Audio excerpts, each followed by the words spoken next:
Halo, salam jumpa pemirsa. Apa kabar? Semoga selalu luar biasa dan selalu bahagia. Senang sekali rasanya saya Nisha Naila dapat kembali hadir menjumpai Anda tentunya dalam program acara Ngobras, Ngobrol Santai. Pemirsa Dama TV, tema Ngobras kali ini adalah remaja dan penyalahgunaan narkoba.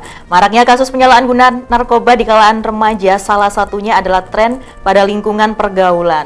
Tentu saja hal tersebut sulit untuk dicegah. Maka peran pendidikan akan sangat penting, terutama pendidikan dari rumah. Lalu apa saja kasus penyalahgunaan narkoba di kalangan remaja dan bagaimana mengurangi penyalahgunaan narkoba tersebut? Dan talkshow ini juga merupakan talk show dalam rangka Hari Anti Narkotika Internasional atau HANI. Untuk membahas tema tersebut, pemirsa, kali ini saya sudah kedatangan tamu spesial dari Kota Wisata Batu.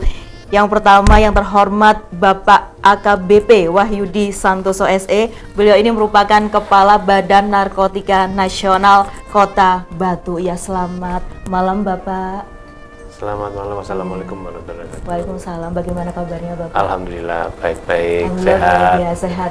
Bapak, terima kasih di tengah kesibukannya Bapak sudah berkenan hadir di Dama TV untuk memberikan edukasi dan juga pencerahan untuk pemirsa Dama TV, khususnya untuk remaja ini Bapak Wahyudi. Iya. Iya, saya panggilnya Bapak Wahyudi ya. Iya, boleh. Iya, baik, terima kasih Bapak. Selanjutnya juga di sebelah kanan Bapak Wahyudi ada Dr. Ivan Indrianto. Beliau merupakan penanggung jawab klinik BNN Kota Batu. Ya, selamat malam. Selamat malam, Mbak. Ya, saya bilangnya ini Bapak atau dokter ya? Dokter aja ya? Dokter aja boleh. Dokter Ivan ya? Iya, Dokter Ya, Ivan. bagaimana kabarnya Dokter? Alhamdulillah baik. Baik ya. Semangat ya untuk hari Tetap ini. semangat, Ya. harus semangat. Untuk memberikan edukasi kepada pemirsa. Selalu. Oke. Bapak, sesuai dengan tema kita pada malam hari ini yaitu remaja dan penyalahgunaan narkoba ya Bapak ya. Ini Indonesia ini untuk kasus narkoba kan luar biasa sekali ya Bapak ya. Saya tanya dulu Iya, ini, apakah benar penyalahgunaan narkoba itu banyak di kalangan remaja? Saya ke Bapak Wahyudi dulu ya. Oh ya, ya terima kasih atas waktunya yang diberikan. Kita perlu perkenalan dulu atau langsung? Boleh perkenalan dulu menyapa pemirsa Bapak. Oke, selamat malam. Assalamualaikum warahmatullahi wabarakatuh. Bagi pemirsa Dama TV, saat ini kita sedang mengadakan ngobrol santai, iya. di Dama TV terkait dengan penyalahgunaan narkotika atau narkoba di kalangan remaja. Saat ini acara ini kita juga akan memperingati Hari Anti Narkotika Internasional, Iya. di mana hari itu merupakan hari untuk kita semua dalam rangka pencegahan, Iya. pemberantasan penyalahgunaan narkotika di lingkungan kita. Iya. Memang kita ketahui bersama, narkoba itu marak sekali di lingkungan remaja. Kenapa begitu? Karena lingkungan remaja itu masih prinsip kaum remaja itu masih belum bisa kekeh gitu. Iya. Maksud saya, dia masih mengikuti tren. Ada tren yang kalau nggak pakai narkoba katanya nggak tren di masa kini. Ada mungkinan permasalahan dari keluarga. Ada yang paling besar adalah pengaruh dari lingkungan sekitar, di mana kita akan tinggal di itu. Nah, lingkungan itu akan mempengaruhi sangat besar. Nah, kalau lingkungan yang kita tempati itu tidak ada pengaruh dari narkotika, Iya. kita akan menyesuaikan dengan lingkungan tersebut. Seperti kita ibaratnya kalau kita berteman dengan orang yang menjual minyak wangi, kita akan wangi. Iya. Kalau kita Iya. lingkungan yang lain akan lain. Nah, Iya. disitulah harapan kita remaja itu bisa kita bimbing secara awal untuk sama-sama melakukan pencegahan ini. Ya, jadi gitu. Gitu ya, Remaja intinya fokus kita di BNN memang remaja, karena mereka itu betul-betul kita siapkan untuk generasi yang akan datang sebagai pengganti generasi-generasi tua ini. Baik, remaja di sini tuh dari usia berapa sampai berapa Bapak? Fokusnya BNN. Fokusnya kalau remaja ya ini di lingkungan pendidikan tuh SMA mahasiswa. SMA. Tapi sebenarnya kita juga melakukan pencegahan pembinaan itu mulai dari tingkat apa masih kecil, Iya. SD, SMP, SMA sampai remaja. Kemudian kita kaitkan juga dengan keluarga. Nah, diawali dari keluarga, saling memahami di keluarga tersebut untuk apa? Untuk melakukan pencegahan di lingkungan keluarga itu sendiri. Karena pemberitaan di media itu kan gencar sekali bahwa tidak hanya SMA Bapak, ada juga mulai dari SD itu sudah ada yang pakai ya Bapak. Ya, makanya itu dia kan kena pengaruh lingkungan itu. Iya. Jangan sampai dia dimanfaatkan oleh apa namanya jaringan-jaringan untuk dilemahkan. Ya.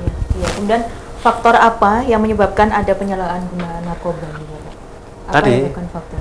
Tadi apa namanya dari tren kalangan remaja saat ini yang semakin lama akan semakin ngetren kalau pakai itu, padahal ya sudah ada aturannya. Kemudian ada permasalahan keluarga, rasa keingintahuan, rasa penasaran, itu diawali dengan coba-coba. Kemudian dari coba-coba akhirnya dia kan terbiasa. Terbiasa pakai, kalau nggak pakai nggak enak, akhirnya ketagihan. Gitu ya Bapak ya. Tapi yang paling dominan itu faktor apa yang menyebabkan remaja itu mengkonsumsi narkoba? Coba-coba tadi. Coba-coba yang rasa paling penasarannya dia. Karena kan dia mendengar mungkin dari medsos, dari teman-temannya lain, narkotika itu enak untuk menghilangkan apa namanya permasalahan sementara. Akhirnya coba-coba. Oh iya, padahal sementara. Akhirnya kebiasaan. Setelah kebiasaan ketagihan. Nah, sebelum kalau bisa sebelum coba-coba harusnya menolak. Ya, kita apa namanya mencoba untuk memberikan pemahaman sampai seperti itu. Jangan sampai coba-coba. Nanti kalau coba-coba pasti akan rentetan terus. Baik Bapak, luar biasa sekali. Saya ke Dokter Ivan ya. Mungkin Dokter Ivan boleh menambahkan. Iya. Jadi memang saya sepakat dengan apa yang dibilang oleh Bapak Wahyudi ya. Jadi memang awalnya memang adalah coba-coba. Coba-coba itu memang screening pertama yang harus kita lakukan adalah menangani masalah coba-coba itu. Itulah kenapa bahkan Bapak Wahyudi tadi bilang dimulai dari lini yang pertama dari SD. Bahkan sebenarnya kita juga sudah bekerja sama dengan pihak-pihak sekolah yang bisa STK pun bahkan biasanya kalau ada jam-jam tertentu anak-anak TK itu dibawa ke kantor rame-rame. Jadi ditunjukkan bahwa di kantor kita itu ada apa namanya, ada suatu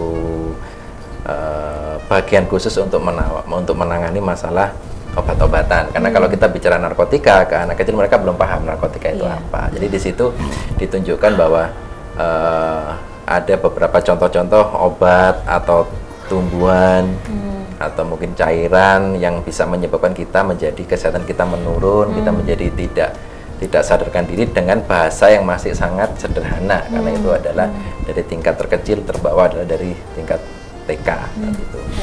Kemudian bagaimana juga kita mengedukasi dari anak-anak TK itu bagaimana supaya tidak dengan mudah untuk membeli jajanan dari luar. Karena sekarang kan juga banyak nih permen-permen yang kandungannya seperti itu juga banyak gitu ya. Kemudian bagaimana juga kita mengedukasi anak-anak TK bagaimana supaya menolak pemberian dari orang yang tidak dikenal. Kemudian dijemput oleh orang yang tidak dikenal. Kemudian bagian-bagian dari tubuh mana yang boleh dipegang oleh orang selain orang keluarga kita. Itu semua kita edukasikan di situ. Jadi ini pertamanya memang sudah kita lakukan di BNN. Jadi harus diedukasi dulu ya tentang narkoba itu apa jenisnya begitu ya dokter ya. Kalau misalkan mengkonsumsi obat, kemudian obatnya ini dalam dosis yang tinggi atau berkali-kali minum, misalkan saya mengkonsumsi atau seseorang mengkonsumsi obat A gitu, kemudian dia itu continue terus-menerus, jadi dalam satu hari itu mengkonsumsi 10 butir. Nah itu termasuk juga penyalahgunaan ya dokter atau bagaimana? Ya, penyalahgunaan adalah dikatakan penyalahgunaan ada apabila memang seseorang mengkonsumsi obat yang tidak bisa diperoleh dengan bebas atau minimal dengan resep dokter. Kalau dia mendapatkan dengan cara ilegal, udah pasti itu adalah penyalahguna. Ya, dia menyalahgunakan, karena menyalahgunakan resep, dia akhirnya meminum obat yang tidak seharusnya dia minum. Nah, contohnya apa sih? Contohnya yang paling banyak sekali di kalangan anak-anak sekolah, terutama mulai menyisir ke SD, tingkat SD adalah pil double L. Itu harganya sangat murah, jadi 10.000 itu bisa dapat 5 biji. Nah, itu anak SD juga uang sakunya 10.000, kan seperti itu. Apalagi naik ke SMP, SMA. Nah, itu sebenarnya pil double L itu adalah pil yang dipakai oleh para dokter-dokter psikiater, ahli jiwa untuk memberikan efek tenang pada kasus-kasus gangguan jiwa, depresi ini ya. Depresi karena pasien-pasien itu sulit untuk tidur, sulit untuk menikmati hidup.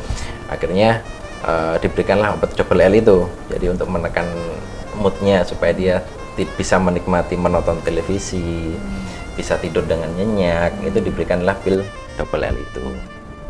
Nah, itulah akhirnya disalahgunakan oleh para anak-anak sekolah itu. Jadi ketika ada masalah, contohnya nih sekarang mungkin anak SMP gitu sudah mulai berkenal dengan lawan jenis gitu ya. Kita lanjutkan lagi ya. Boleh. Karena ada yang mau lewat satu ini tetap boleh. Dalam program acara Ngobrol Santai.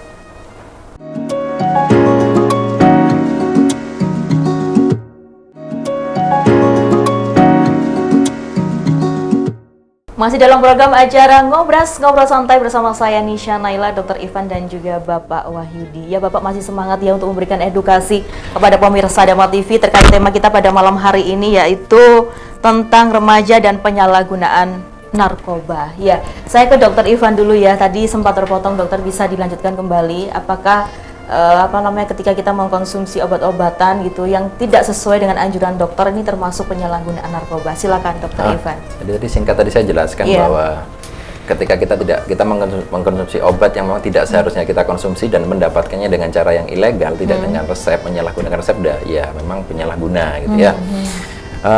Jadi tadi kita bahas sedikit tentang pil double L, di mana tadi memang sudah mulai banyak di mulai kalangan SMP gitu ya.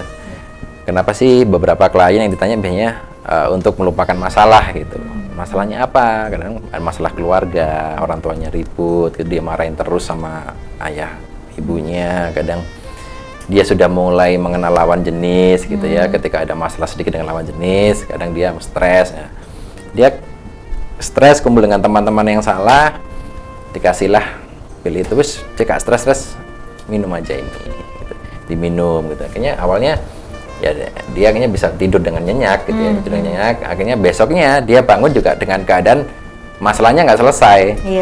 Karena dia merasa bahwa masalahnya nggak selesai, dia ingin melupakan masalahnya, dia minum lagi. Jadi seperti itu. Seperti itu ya. Jadinya ketagihan gitu. Ketagihan. Dan awalnya cuma minum satu, akhirnya minum satu kok. Kemarin minum satu saya kok bisa tidur enak, sekarang kok nggak bisa tidur ya. Sudah saya minum 2. Minum 2 baru bisa tidur. Besoknya nggak bisa lagi, semakin meningkatkan dosisnya. Mengapa remaja ini sebagai sasaran begitu? Kenapa? Tadi Pak Wahyudi udah bilang coba-coba, karena memang coba-coba adalah usia di mana banyak diwakili ada pada anak-anak sekolah, lifestyle gitu ya. Jadi ketika melihat teman-temannya atau mungkin melihat kita lihat di medsos bagaimana luar biasa tanpa ada filter gitu ya. Melalui medsos kita bisa lihat bagaimana sih kehidupan malam itu. Bahkan semua klub malam, semua tempat-tempat dugem itu juga punya medsos sendiri-sendiri. Mereka bisa membuka gitu. Loh, kok di situ bisa banyak minuman dijual bebas. Terus saya biasanya di rumah nggak boleh. Aku bisanya keluar hari Sabtu sih. Coba hari Sabtu saya tak ke sana gitu. Jadi bahkan di situ pun di medsos juga disebutkan biasanya ada tiketnya harga sekian, terus apa yang didapatkan dengan tiket sekian, apa yang didapatkan minumannya apa. Jadi dia sudah tahu kalau uang sakuku sekian, saya untuk masuk ke ruangan itu saya harus punya sekian. Jadi dia nabung dulu dan mencoba-coba seperti itu. Mencoba gitu ya. Tadi kan Dr. Ivan juga menyebutkan bahwa cukup dengan 10.000 sudah bisa mendapatkan double L. Mengapa remaja itu sasaran empuk gitu, sedangkan narkoba itu kan juga ada yang mahal ya. Remaja itu juga berapa sih uang sakunya gitu kan, beda dengan orang yang bekerja gitu loh, Dr. Ivan. Karena memang pil adalah yang paling mudah untuk dikonsumsi oleh siapapun gitu ya. Karena kalau kita menyisir ke narkotika jenis lain seperti ganja, sabu-sabu itu kita basicnya harus bisa melakukan merokok dulu ini ya, seperti itu. Sedangkan nggak semua orang bisa merokok, nggak semua anak SMP sudah mulai merokok gitu. Jadi dia mungkin memulai dengan cara yang paling mudah, yaitu dengan diminum dulu. Gitu. Kalau harus memulai dengan cara yang lewat inhalasi, lewat rokok gitu ya, seperti ganja, itu kan harus merokok dulu nih. Sabu-sabu juga harus merokok dulu nih. Nah itu kan mereka nggak kesulitan. Mungkin paling mudah adalah dicekoki lewat minuman dulu yang dia bisa. Oke, nah itu sumbernya dari situ ya. Sumber dari situ, dan kembali sumber yang utama sebenarnya adalah rokok, pintu utama ya. Ya, jadi untuk bisa melakukan tindakan-tindakan seperti penyalahgunaan sabu-sabu, ganja, putau itu harus bisa merokok dulu. Kalau nggak bisa merokok nggak mungkin bisa mereka seperti itu. Oh iya, ya ini sebagai edukasi juga untuk orang tua ya, ini berhati-hati juga kalau putra-putrinya ini, khususnya putra ya. Putra. Iya. Yang sudah mulai mengkonsumsi rokok. Seperti itu ya Dokter Ivan. Terima kasih Dokter Ivan. Saya kembali ke Bapak Wahyudi ya. Apa dampak penyalahgunaan narkoba pada remaja Bapak?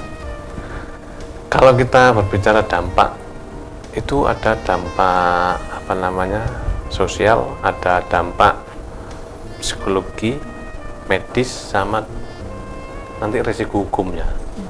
Kalau ada dampak sosial, kalau misalnya sudah diketahui ada remaja yang menggunakan itu, pasti akan tersisihkan oleh teman-teman yang lain yang tidak sepemikiran sama dia. Kalau pemikirannya positif, ya akan berkumpul. Kalau yang dia komunitas pengguna, dia akan menggunakan terus, dia akan berkumpul di situ. Kalau itu dampak medisnya, akhirnya ujungnya kalau seandainya memang dia itu betul-betul sudah kecanduan, ujung-ujungnya juga meninggal. Ya memang semuanya meninggal, tapi caranya kan dengan narkotika ini akan ada ketergantungan. Kalau sebelum itu ya bisa masa depan suram, nggak bisa melanjutkan. Kemudian dampak ke yang lain, dia belum bekerja, misalnya masih sekolah atau kuliah, untuk mendapatkan itu kan perlu uang. Jangan sampai dia ada tindak pidana lain, mengambil barang milik orang lain, dijual, kemudian dibelikan itu. Nah itu kan dampak-dampak yang lain seperti itu. Jadi gitu, dampak hukumnya, mereka akan menerima risiko hukum ketika dia ditangkap oleh tugas. Jadi karena dia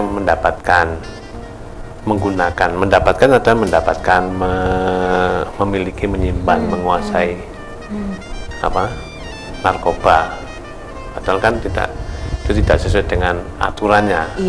Nah yang kita awasi, kita jaga ini penyalahgunaannya. Kalau seandainya tidak disalahgunakan sesuai dengan yang disampaikan dokter tadi, ya nggak masalah. Tapi kalau yang disalahgunakan ini, misalnya itu Bapak, hasilnya minumnya 1, sekali minum 10, 20, itu kan disalahgunakan. Tapi kan kita mengawasinya untuk melakukan pencegahan supaya generasi muda ini tidak sampai lemah. Kita berharap kita bisa melakukan pencegahan, utamanya kepada generasi muda ini yang nanti akan menggantikan kita generasi tua. Jangan sampai generasi muda ini nanti lemah pada saatnya menggantikan kita. Apa yang akan terjadi? Nah itu harapan kita itu. Sangat miris sekali. Mungkin ya kita memikirnya juga jangan sampai generasi muda ini memang diiming-imingi hal tersebut, tujuannya untuk melemahkan. Harusnya mengganti, ternyata yang harus mengganti nggak ada. Siapa yang akan? Nah itu yang harus kita jaga betul itu. Kalau kita kan negara yang kepulauan. Bapak. Setuju sekali, luar biasa ini ya. Kemudian bagaimana Bapak cara mengatasi itu, Bapak? Mengatasi dari penyalahgunaan narkoba pada remaja. Apa yang harus dilakukan? Jadi BNN dalam mengatasi tersebut mempunyai program pencegahan, juga rehabilitasi dan pemberantasan. dari sisi pencegahan kita melakukan sosialisasi dan pemberian materi mulai dari lingkungan keluarga, lingkungan pendidikan, kemudian lingkungan pemerintahan, swasta. Nah, dari keluarga kita akan menciptakan keluarga tanggap narkoba ya. Keluarga tanggap narkoba. Ya, tanggap narkoba. Tujuannya dari awal dari keluarga ini bisa memahami akan bahaya narkotika sehingga bisa mengajak untuk sama-sama melakukan pencegahan. Keluarga, akhirnya banyak keluarga satu kampung bisa memahami mencegah. Ini di lingkungan keluarga. Nah, di lingkungan pendidikan juga begitu. Kita melakukan sosialisasi pemahaman terhadap di lingkungan pendidikan terhadap siswa sekolah, kemudian mahasiswa juga seperti itu. Mari kita sama-sama melakukan pencegahan di lingkungan masing-masing dulu. Nggak sampai ke lingkungan di luar mereka. Di luar mereka nanti urusannya tambah lagi lain. Jadi fondasinya itu dari keluarga dulu, Bapak. Ya, jadi memahami diri sendiri dulu, bisa memahami untuk sama-sama bersama-sama bersepakat sinergi komit untuk pencegahan. Bapak tadi menyebutkan ada program keluarga tanggap narkoba. Ancaman narkoba. Ini berarti edukasi juga kepada keluarga, terutama ayah dan ibunya begitu ya, untuk care kepada anaknya begitu ya. Ya, jadi kita sudah melaksanakan program tersebut dengan mengedukasi satu anak, satu orang tua. Orang tua itu bisa ayah, bisa ibu. Untuk kita diundang oleh BNN, diberikan materi, diberikan seperti pembinaan, kemudian nanti kita aplikasikan langsung kepada keluarga tersebut. Ada 10 keluarga, jadi masing-masing 2 anak atau bapak sama anak, bapak atau ibu, jadi dua-dua tadi kita nanti harapan kita mereka bisa mengembangkan di lingkungan. Pak. Kalau kita bicara remaja gitu ya, otomatis kan kalau remaja ini masih dipegang kendali oleh orang tuanya gitu ya, dan lingkungan pendidikan di pendidikan gitu. Itu kan kerananya kan kalau di dalam rumah itu tanggung jawab keluarga, di sekolah tanggung jawab sekolah. Bapak mohon maaf, kita akan lanjutkan lagi setelah yang satu ini, tetap dalam program acara Ngobrol Santai.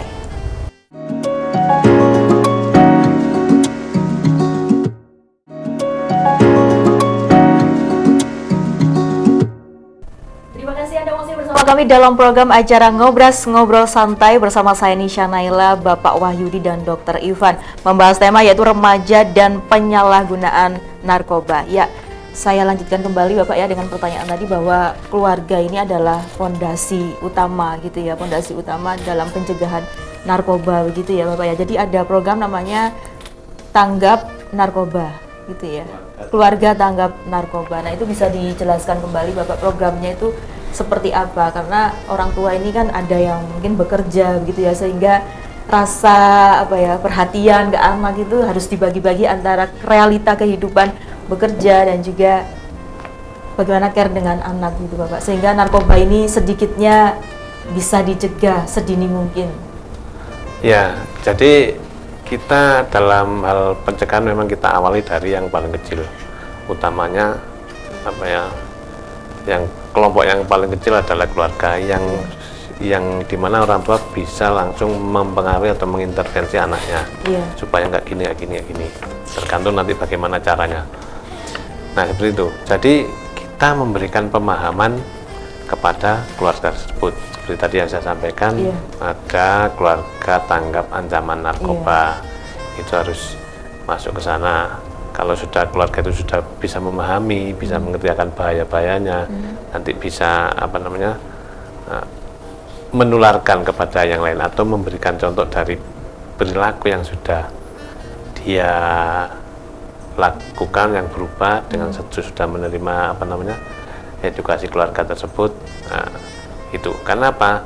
Karena di dalam rumah itu memang diawasi langsung oleh orang tua, ayah sama Ibunda. bundanya. Iya. Ya kemudian ke sekolah, di sekolah sama guru.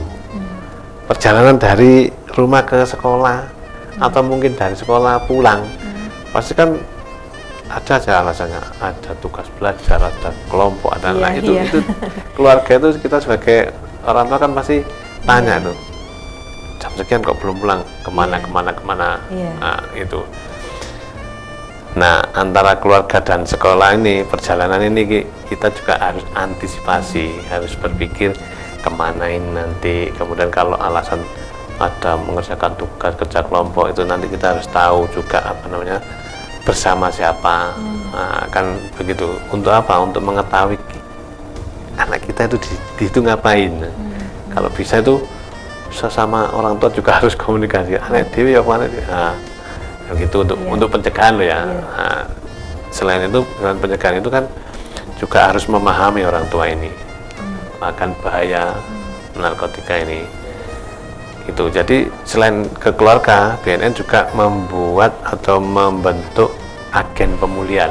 Nanti akan dijelaskan oleh apa namanya Dr. Ivan terkait dengan agen pemulihan, karena itu juga kita jadikan kepanjangan tangan BNN ke masyarakat supaya masyarakat itu ada rasa tidak takut untuk apa namanya melapor diri. Wah, saya ini sedang sakit, tolong. Nah, biasanya kalau dia merasa sakit karena dia tahu kan dia melakukan apa namanya menggunakan narkotika, biasanya kan takut. Nah, itu kepanjangan tangan itu seperti itu, bukan untuk dia akan kita tangkap, kita proses enggak, tapi akan kita kembalikan, dilakukan rehabilitasi. Baik, jadi ini informasi kepada pemirsa Dhamma TV, mungkin ya putra-putri Anda atau diri Anda sendiri begitu Bapak ya, yang merasa pernah atau sedang mengkonsumsi narkoba, ini mohon ya segera untuk datang ke BNN dan juga akan dilaksanakan rehab. Jadi ini bukan ditangkap begitu ya pemirsa ya, tapi direhab. Karena ini harus dikelirkan Bapak ya. Karena di masyarakat itu takutnya ketika melaporkan diri, menyerahkan diri itu kita itu takutnya di penjara begitu loh Bapak. Informasi di luar itu seperti itu. Jadi begini, jadi jangan takut untuk melaporkan diri, karena itu juga dilindungi juga oleh undang-undang. Melaporkan diri, saya pengguna, saya siap untuk di-assessment dan dilakukan rehab. Memang pengaruh dari luar, pasti nanti kalau kamu ke sana akan ditangkap. Enggak, itu akan kita rahasiakan semua identitasnya. Jadi seperti itu. Pengaruhnya memang supaya dia itu tidak mau direhab. Tidak mau direhab, kemudian terus saja ke sana. Nah, yang mempengaruhi ini kan mungkin rugi karena gak laku lagi. Betul. Nah, ini banyak cara ya untuk melemahkan generasi muda itu dengan seperti itu, padahal tidak ditangkap ya pemirsa ya, tapi direhab gitu. Ini sudah diklarifikasi sendiri oleh Kepala BNN Bapak Wahyudi ya, bahwa direhab bukan ditangkap. Bukan untuk diproses. Tapi kecuali kalau sudah memang dia tidak mau direhab, kemudian ditangkap tangan, itu beda lagi Bapak ya. Kecuali gini, ketika sudah dilakukan rehab, dalam proses rehab itu dia mencoba menggunakan lagi atau apa namanya membeli, kemudian menawarkan lagi ke orang lain, ngajak orang lain itu. Padahal dalam posisi apa namanya dia sedang dilakukan rehab. Perlu diingat lagi, kalau seandainya pingin direhab itu harus keluar dari hati nuraninya. Karena kalau nggak itu percuma. Kita sudah melakukan apa namanya konseling, sudah melakukan rehabilitasi, tapi dalam hatinya masih berontak, nggak mau. Secara sembunyi-sembunyi dia akan kembali lagi ke sana. Itu karena ada pengalaman sedang melakukan rehabilitasi di BNN, kemudian di luar sepengetahuan kita, mereka ditangkap lagi oleh penyidik. Nah, penyidik komunikasi sama kita, kok begini-gini, ya sudah lanjutkan saja. Berarti bukan dari hati Bapak ya, itu bisa jadi paksaan gitu ya. Karena jangan sampai gini, dia melakukan rehab, kemudian kalau ditangkap oleh penyidik, saya sedang direhab, kan mengadu domba kita. Nah, itu yang harus kita cegah juga. Iya Bapak, terima kasih untuk penjelasannya. Bapak, saya mau tanya juga, sebagai Kepala BNN Kota Batu, optimiskah Bapak bahwa Indonesia ini bebas dari ancaman narkoba khususnya remaja? Selama kita bersinergi dan berkomitmen Ya. Yang penting komitmen. Itu kita berupaya keras untuk melakukan pencegahan walaupun memang tidak gampang. Harus komitmen. Kuncinya di komitmen. Karena kalau kita nggak komitmen tetap di depan kita bicara gini, nanti di belakang ya tadi yang saya kasih contoh yang tadi, yang rehab tadi, akhirnya ditangkap lah saya. Ya sudah dilanjutkan saja kalau ditangkap. Karena kok komitmen. Sekalipun bandarnya itu ditangkap, tapi kok selalu ada pemberitaan seperti itu, bahkan lebih dari itu, Bapak. Ya, karena gini, di kasus narkotika ini ada income. Kita coba bandingkan sama COVID. COVID nggak ada income apa-apa, makanya cepat sekali 2 tahun langsung hilang. Kalau ini ada income lah, ada nanti misalnya kurir, dia bisa menjualkan dapat untung dari 1 gram itu bisa dapat untung untuk penghasilan dia. Nah, itu yang harus betul-betul kita pahami, tapi tidak memikirkan dampaknya. Nah, yang dipikir itu dari sisi ekonomi, dari sisi cuan. Dia tidak memikirkan dari sisi melemahkan generasi muda untuk negara kita. Nah, itu yang harus betul-betul kita pikirkan dan bersama-sama komitmen untuk melakukan pencegahan itu. Bersama-sama ya Bapak. Iya, bersama-sama. Saya ucapkan terima kasih kepada BNN Kota Batu yang sudah komit selama ini untuk memberantas narkoba dan mencegah narkoba terjadi khususnya di wilayah Kota Wisata Batu. Ya Bapak, terima kasih ya Bapak Wahyudi. Sehat selalu untuk Bapak. Amin. Saya ke Dr. Ivan ya, karena ini ada hubungannya dengan rehabilitasi yang sudah tadi disampaikan oleh Bapak Wahyudi. Nah, ini untuk proses rehabilitasi ketika seseorang ini sudah menggunakan narkoba ini prosesnya bagaimana, Dr. Ivan? Jadi sebenarnya tahapan-tahapan dari rehabilitasi itu ada beberapa macam, ada beberapa tahap gitu ya. Ada yang medis, ada yang non medis, juga ada bina lanjut gitu ya. Dikatakan bahwa ini adalah sudah tahapan yang ke medis itu apabila memang kita dari tim rehabilitasi narkotika itu setelah kita asesmen, kita tanya jawab, kita telusur, ternyata ada gangguan-gangguan waham yang mengarah ke masalah kejiwaan akibat dari efek dari narkotika itu. Jadi sudah mulai, keluarganya bilang sudah mulai berbicara sendiri, kemudian tertawa-tertawa sendiri, kemudian bahkan ada yang paranoid. Jadi keluarganya bilang kalau keluar itu kemana-mana harus bawa pisau cutter. Nah, itu paranoid seperti itulah yang memang butuh tindakan medis dalam artian. Jadi kita di BNN sendiri juga harus berkonsultasi dengan psikiater untuk hal itu. Baik, kita lanjutkan lagi ya Dr. Ivan. Setelah yang satu ini tetap dalam program acara Ngobras, Ngobrol Santai.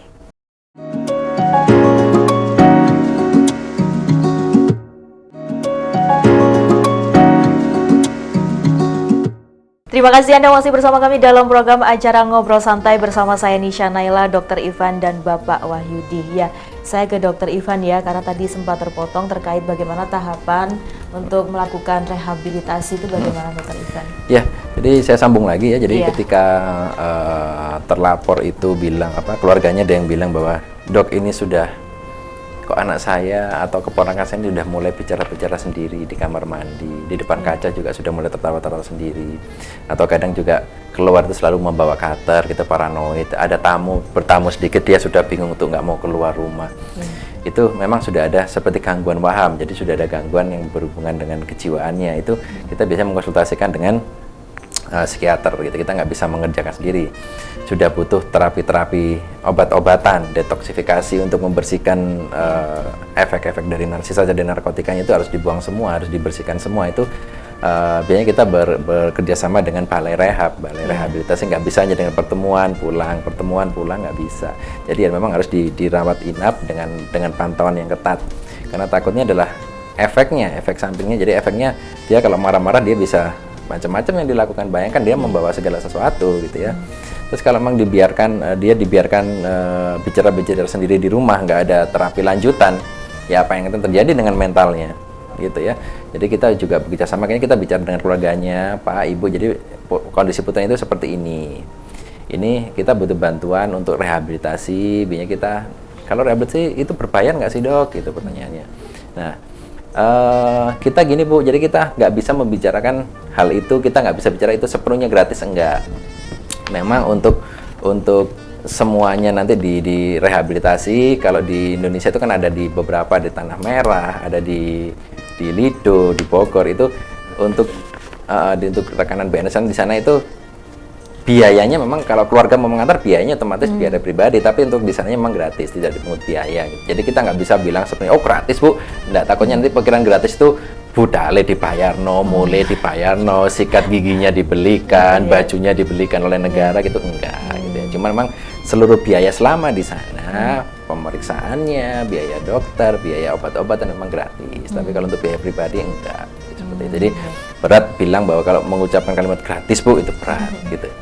Iya, kalau di Batu sendiri ini rehabilitasinya di BNN-nya atau ada tempat khusus untuk rehabilitasi, dokter? Kalau di klinik Pratama kita itu kita tetap ada melakukan rehabilitasi rawat jalan. Jadi kita beberapa tahapan ya. Jadi kita asesmen dulu kalau memang tidak ada gangguan kejiwaan ya, seperti yang saya bilang tadi contoh-contohnya kita kita lanjutkan ke rehabilitasinya kita lanjutkan sendiri. Biasanya kita beberapa kali pertemuan dengan jam dan waktu hari yang memang sudah kita sepakati bersama. Kita nggak bisa bilang, Mas, Mbak harus datang hari ini jam sekian, nggak bisa.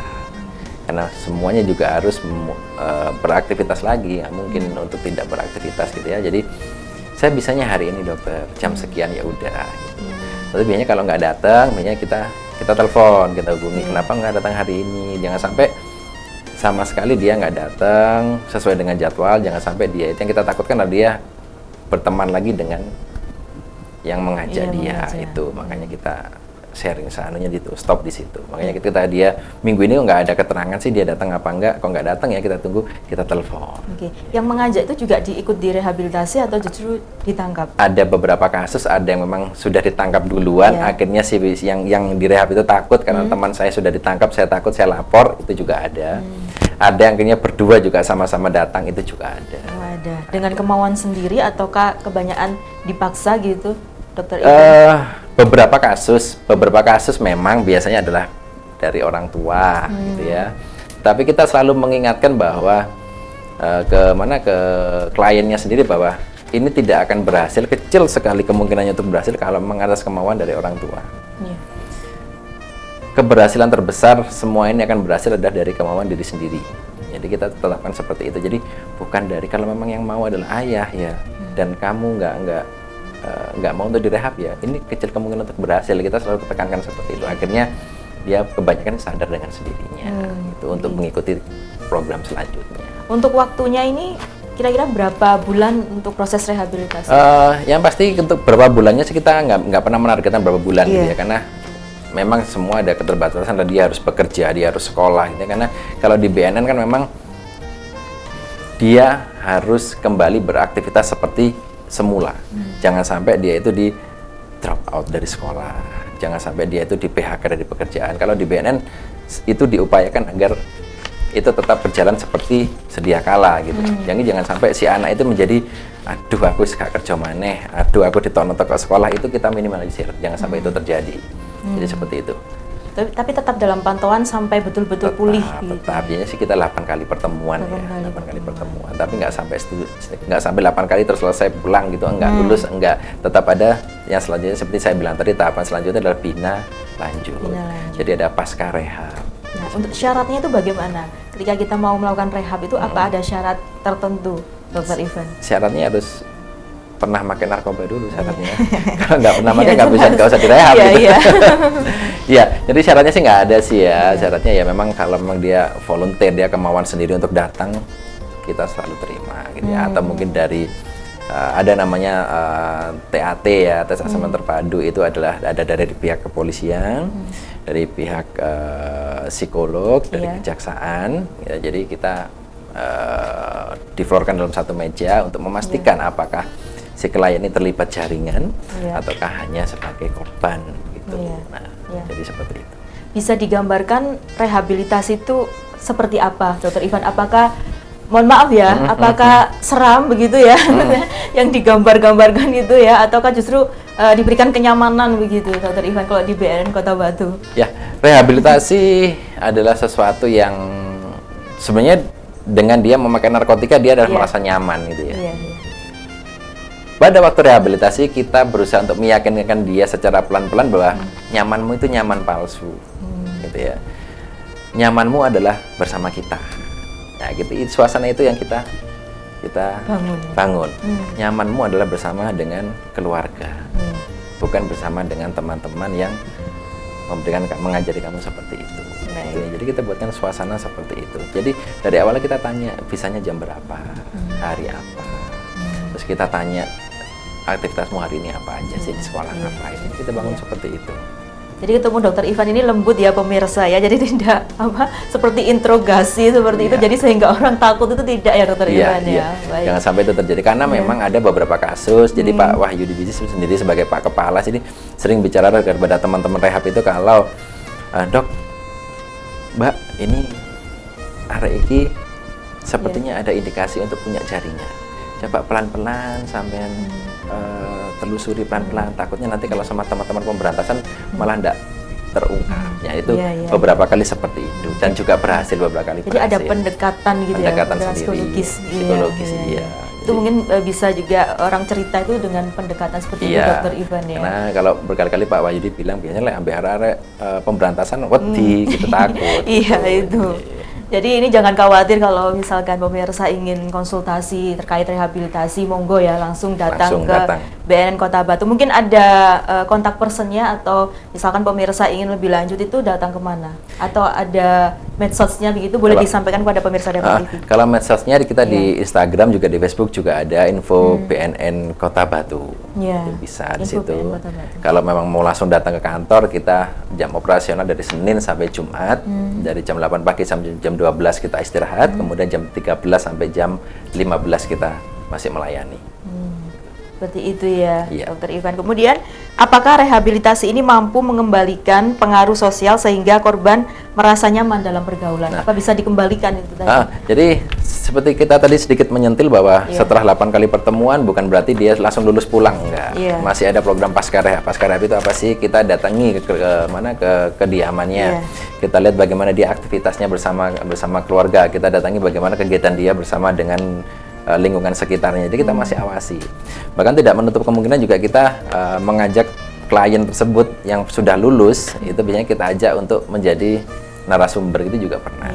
Jadi kegiatan-kegiatan positif itu yang membuat bahwa dia, oh saya bisa berdiri di depan, saya bisa menceritakan tentang pengalaman saya, bisa menceritakan bahwa saya ini salah, jangan ditiru. Itu suatu kebanggaan sendiri bagi dia. Jadi dia merasa bahwa dia lebih ada peran penting dalam hidupnya. Iya, seperti tadi yang disampaikan Bapak Wahyudi, ada dampak sosial seperti itu di masyarakat. Kadang-kadang kalau tidak tertutup gitu ya prosesnya, itu kan diketahui oleh masyarakat luas, terutama tetangganya begitu. Jangan deket-deket sama orang ini loh, orang ini pemakai loh, hati-hati ya, seperti itu Mas. Jadi kayak dikucilkan di lingkungannya sendiri seperti itu Mas. Jadi kalau di BNN tuh tertutup gitu ya. Jadi kita pakai sebenarnya kalau rehabilitasi di BNN itu udah semi tertutup. Jadi tidak yang tertutup yang benar tertutup. Itu enggak tertutup seperti pemeriksaan yang dirahasiakan identitasnya karena memang harus masih diperiksa untuk dipastikan bahwa ini benar terbukti atau enggak, itu kan memang tertutup gitu ya penyelidikan. Tapi kalau di BNN adalah semi tertutup. Jadi memang identitasnya kita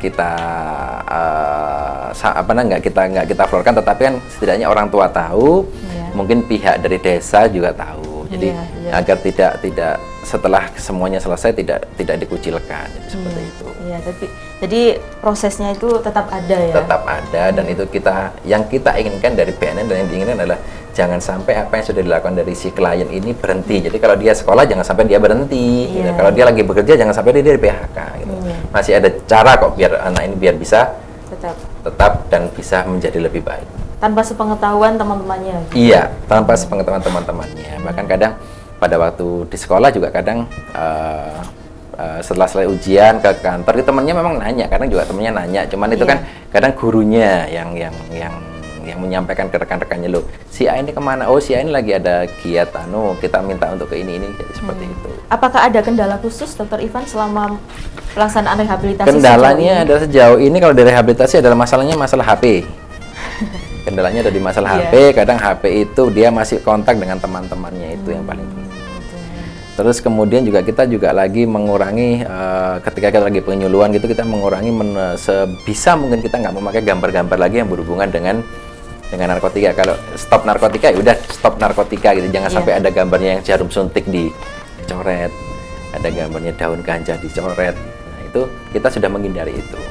Karena pada orang-orang dan kasus yang ketergantungan yang parah, ketika melihat gambarnya itu aja udah kepingin. Makanya jadi ketika hal-hal seperti itu sudah kita minimalisir. Jadi stop narkoba, slogannya udah stop narkoba aja, cukup dengan tulisan atau cukup dengan tangan atau tidak menimbulkan, tidak mencantumkan lagi gambar-gambar, karena itu berbahaya. Oke, luar biasa sekali. Terakhir, Bapak Wahyudi mohon diberikan motivasi khususnya remaja gitu agar terbebas atau terhindar dari bahaya narkoba. Silakan, Bapak Wahyudi. Oke, jadi untuk imbauan kami untuk para remaja sekalian, khususnya di Kota Madu atau Malang Raya lah yang ada di sini, mari kita bersama-sama bersinergi untuk melakukan pencegahan peredaran gelap narkotika di wilayah kita. Karena kenapa? Karena kita sebagai generasi muda adalah generasi penerus bangsa yang nantinya akan menggantikan kita-kita. Kalau seandainya kita yang muda ini sudah dilemahkan, kita khawatir nggak ada pengganti ke depan. Kita bersinergi untuk sama-sama melaksanakan pencegahan pemberantasan peredaran narkotika ini untuk yang lebih besar, Indonesia bersih narkoba. Oke, luar biasa sekali. Terakhir Bapak boleh mengucapkan Hari Anti Narkotika Internasional kepada pemirsa Dharma TV. Pemirsa Dharma TV, tanggal 26 Juni, jadi setiap tanggal 26 Juni adalah Hari Anti Narkotika Internasional. Hari ini adalah hari kita bersama. Kenapa? Karena narkotika itu akan bisa merambah ke siapapun, mulai dari yang kecil sampai yang dewasa, kepada orang-orang yang pinter maupun tidak pinter, pejabat maupun tidak pejabat. Karena peredaran narkotika ini bisa dikatakan laten, kemana-mana akan bisa masuk walaupun tidak kelihatan. Mereka-mereka itu siapa? Mari bersama-sama kita melakukan pencegahan, menahan diri untuk tidak terpengaruh dengan peredaran narkotika, diawali dari lingkungan kita sendiri, dari lingkungan keluarga sampai ke lingkungan bersama-sama negara kita, supaya Indonesia bersinar, bersih dari narkoba. Oke, luar biasa sekali, terima kasih Bapak Wahyudi. Selanjutnya Dr. Ivan, silahkan menyampaikan pesan-pesan untuk pemirsa Dharma TV. Baik, Hari Anti Narkotika Internasional adalah bukan harinya BNN. Kita harus garis bawahi itu. Inilah harinya kita semua, bahkan seluruh masyarakat dunia, bahwa narkotika adalah tidak dibenarkan dalam hal apapun juga, tidak dibenarkan untuk dilegalkan dalam hal apapun juga, gitu ya. Jadi bukan hanya tugas BNN aja untuk menjaga narasumber, menjaga generasi kita selanjutnya ke depannya agar terbebas dari narkotika, tetapi ada tugas dari kita semua, mulai dari orang tua yang terdekat sampai dengan para pejabat tertinggi pemangku kepentingan, adalah narkotika harus diutamakan. Jangan sampai itu adalah menjadi ladang tersendiri bagi golongan tertentu. Jadi seperti itu, narkotika harus kita lawan karena pilihannya hanya dua: berurusan dengan hukum atau berurusan dengan kejiwaan, bahkan sampai kematian. Terima kasih. Luar biasa sekali Dr. Ivan, terima kasih atas komitmennya untuk memberantas narkoba di wilayah Kota Batu ya. Sukses selalu untuk Dr. Ivan dan juga Bapak Wahyudi, sehat selalu untuk semuanya. Amin. Terima kasih. Baik pemirsa Dharma TV, itu tadi perbincangan saya dengan Dr. Ivan Indrianto selaku penanggung jawab klinik BNN Batu, kemudian Kepala BNN Batu yang terhormat Bapak AKBP Wahyudi Santoso SE. Semoga bermanfaat untuk Anda. Mari kita semua berkomitmen ya untuk saling menjaga dari diri sendiri, keluarga, dan lingkungan pendidikan untuk bebas dari bahaya narkoba. Stop narkoba, prestasi yes, narkoba no. Akhir kata, saya Nisha Naila beserta kru yang bertugas mengucapkan terima kasih atas kebersamaan Anda. Dharma TV, selalu damai di hati. Selamat malam dan sampai jumpa.